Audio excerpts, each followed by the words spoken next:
Saya ingat banget sekitar 2 tahun lalu banyak orang menyaksikan ketegasan Jokowi dalam meredam kelompok radikal di Indonesia. Ormas-ormas ini tumbuh besar di masa Presiden SBY berkuasa. Mereka bukan hanya dibiarkan berkembang, bahkan ada beberapa yang difasilitasi oleh dana bansos. Dan dengan semua kemudahan yang ada, ormas ini masuk banyak ke elemen pemerintahan. Bahkan menguasai dunia pendidikan sebagai sarana penting mereka untuk pencucian otak generasi muda. Sebut saja misalnya Hizbut Tahrir yang pada masa SBY berkuasa bahkan bikin heboh karena berhasil menguasai TVRI dan bikin acara khilafah yang disiarkan secara langsung di GBK dihadiri oleh ribuan orang yang mereka mobilisasi dari banyak daerah. HTI kemudian dibukukan organisasinya pada tahun 2017 di masa pemerintahan Jokowi karena mereka sudah sangat berbahaya. Mereka sudah menyusup bahkan ke kepolisian, TNI, dan perguruan tinggi di seluruh Indonesia.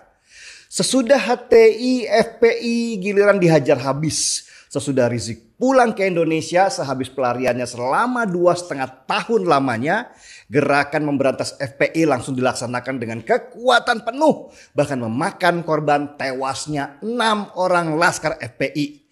FPI kemudian dibubarkan tahun 2020. Rizik masuk penjara karena melanggar peraturan pembatasan COVID.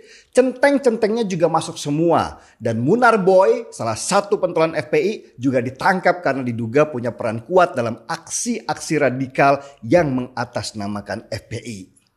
Sekali Jokowi ngamuk, selesai semua. Sampai ke akar-akarnya, bukan hanya rantingnya saja. Jokowi membereskan banyak hal yang dulu dibiarkan di zaman SBY berkuasa. Dia nggak main pukul, tapi dengan cermat mengamati pergerakan lawan. Dan ketika posisinya tepat, Jokowi langsung menyerang dengan strategi yang tepat. Langsung lawan tiarap karena mereka kaget ternyata Jokowi bukan lawan yang bisa diremehkan.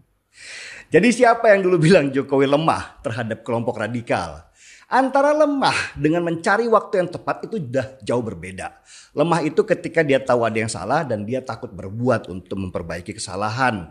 Sedangkan waktu yang tepat itu berhubungan dengan strategi supaya ketika pukulan akhirnya keluar benar-benar langsung menuju jantung pertahanan lawan dan mereka akhirnya porak-poranda.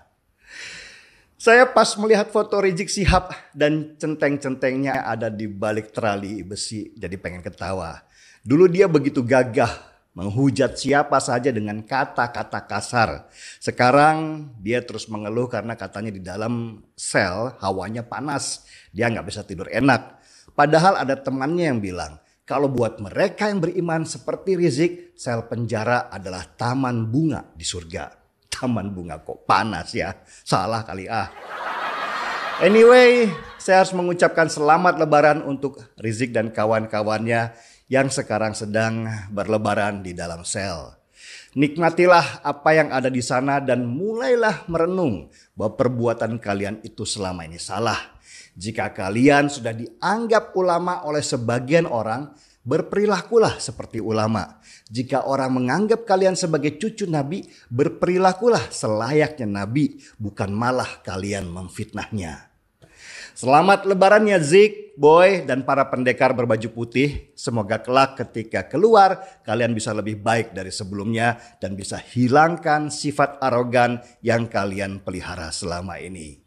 Selamat lebaran juga untuk semua teman-teman Muslim yang merayakan. Mohon maaf jika selama ini banyak kata-kata saya yang tidak enak dan bisa menyinggung perasaan kalian.